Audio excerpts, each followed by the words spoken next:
ترتاح في وفاة زوجته، أسأل الله عز وجل أن يسكنها فسيح جناته.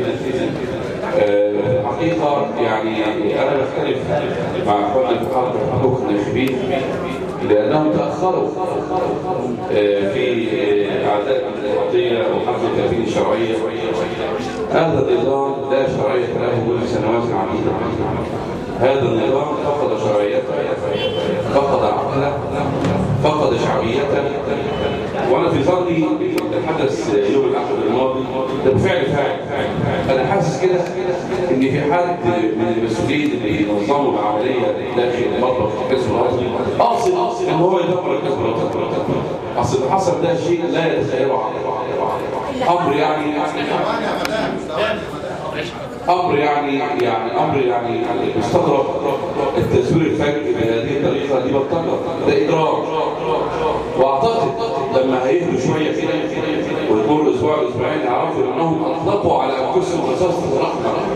قد انتهى الحزب الوطني فعليا حينما فعل هذه الافعال. ومن عجيب ان منذ ساعه ان هم في المؤتمر الصحفي بتاعهم بيتكلموا كانوا كلامهم صح.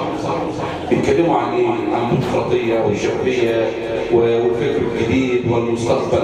يعني سبحان الله، يعني والله ان المشاركه مع هذا النظام ضرب من العبث، ضرب من الخيال. وهذه لابد وان تجتمع جميع القوى السياسيه والاحزاب على قلب رجل واحد، لا اقول من اجل جيلنا لكن من اجل الاجيال القادمه. اصبح فرض عين علينا كلنا نحط ايدنا في بعض وننظر ماذا نحن فاعلون. لازم نفكر في اسلوب جديد، كيف نتعاطى مع اولئك الحلقه من السياسه، كيف نتعامل مع ناس غير عقلاء، كيف يكون تصرفنا مع هؤلاء الناس في الفتره الماضيه. وانا ادعو ان مثل هذه القضايا تستمر ونروح فعلا نفكر اخواننا. يعني الامر جد خطير.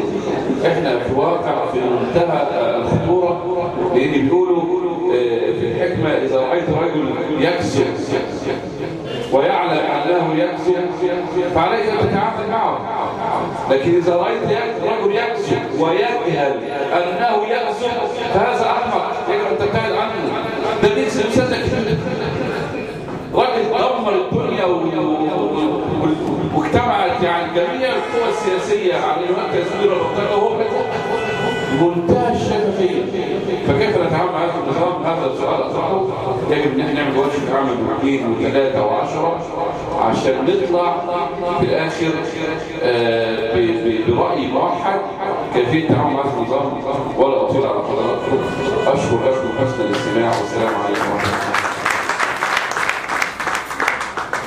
بسم الله الرحمن الرحيم. الكلمة الآن إلى شيخ جواد السويس الأستاذ فاروق المولي فريق.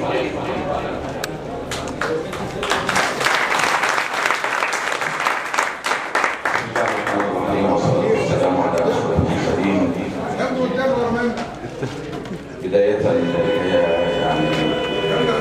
وفي هذا الموقف نقدم عزائنا لأخي العزيز الحاج عبد الفتاح يونس في وفاة زوجته العزيزة، ونرجو من الله سبحانه وتعالى أن يغفر لها ويسكنها فسيح جنة. أيضا أيها الإخوة، ونحن في هذه المناسبة التي نشعر فيها أننا فقدنا عزيزا آخر، نقدم لأنفسنا العزاء ونقدم لأبناء هذا الشعب